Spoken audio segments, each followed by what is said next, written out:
sebelum itu kita memang harus ngobrol-ngobrol, kita harus menggali, harus mengambil banyak dari Mbah Tejo. Kebetulan memang selain bermusik, Mbah Tejo juga seorang penulis yang canggih ya, seorang penulis esai yang luar biasa. Ada buku yang baru diterbitkan, Tali Jiwo judulnya. Jadi kalau Mbah Tejo menulis itu esainya ada tokohnya, namanya Sastro, dan ada yang satu lagi tahu siapa? Jendrowati. Wah, tahu semua sudah Mbah berarti Mbah. Oke, sip ya. Jadi kita akan ngobrol, tapi itu adalah cerita yang bermacam-macam dan bagaimana Mbah Tejo memberi makna pada kehidupan ini. Nah, malam ini kita ngobrol-ngobrol bagaimana kita juga melalui buku itu ingin memberi makna pada kemanusiaan, pada kehidupan ini gitu. Ini kebetulan Mbah yang pesertanya ini anak muda semua yang nggak perlu belajar malam pertama tadi, tapi perlu belajar banyak yang lain. Kira-kira apa Mbah yang bisa disampaikan ke anak-anak muda ini?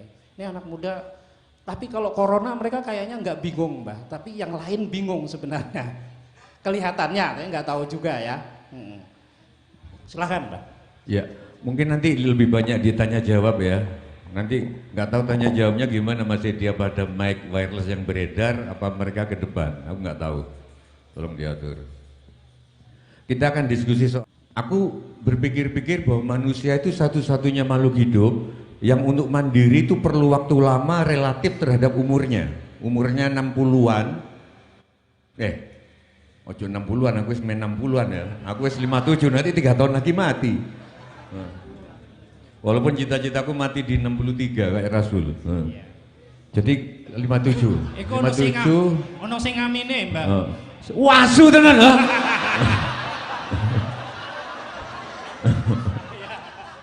Ya nggak apa-apa, tapi nggak apa-apa. Tapi mati di 63 itu menarik kayaknya.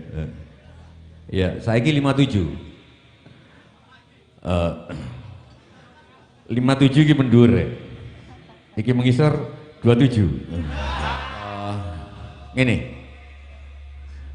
Dalam waktu katakanlah 70 tahun, rata-rata kita perlu waktu 21 tahun sampai kuliah, sampai akhirnya kerja.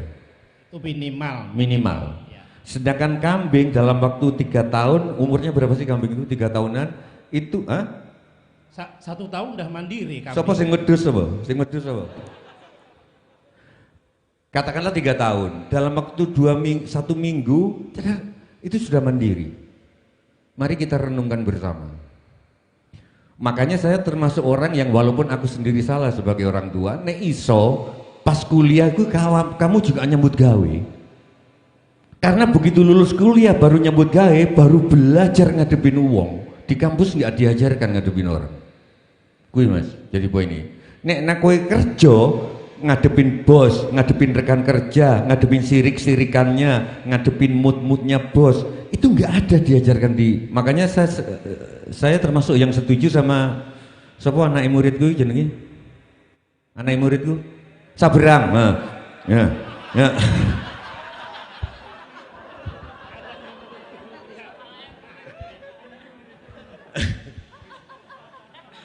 Dia karena anaknya muridku maka cerdas. Nah, menurut Sabrang, sebagus apapun kuliah, ini tolong dicamkan teman-teman yang di belakang juga,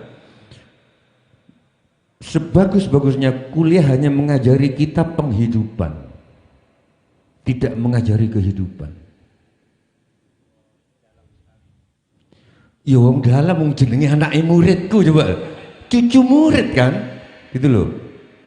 Nah, mari kita itu diskusikan. Kuliah iki ngajari kowe onok banyu. Kuliah. Paling banter ngajari kowe iki lho banyu. Ngono lho. Kowe nek nyambut gawe baru kerasa ini lho banyu. Itu di dunia kerja.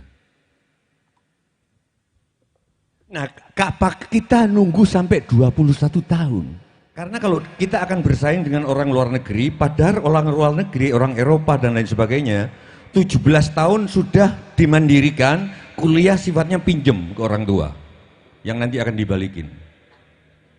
Tadi mereka banyak yang sambil magang, yang nyuci piring di restoran, di mana gitu. Nah begitu wes lulus, gini bersaing sama mereka kan, kita pasar bebas. Yuk kita renungkan itu. Jadi gitu, sebagai pembukaan.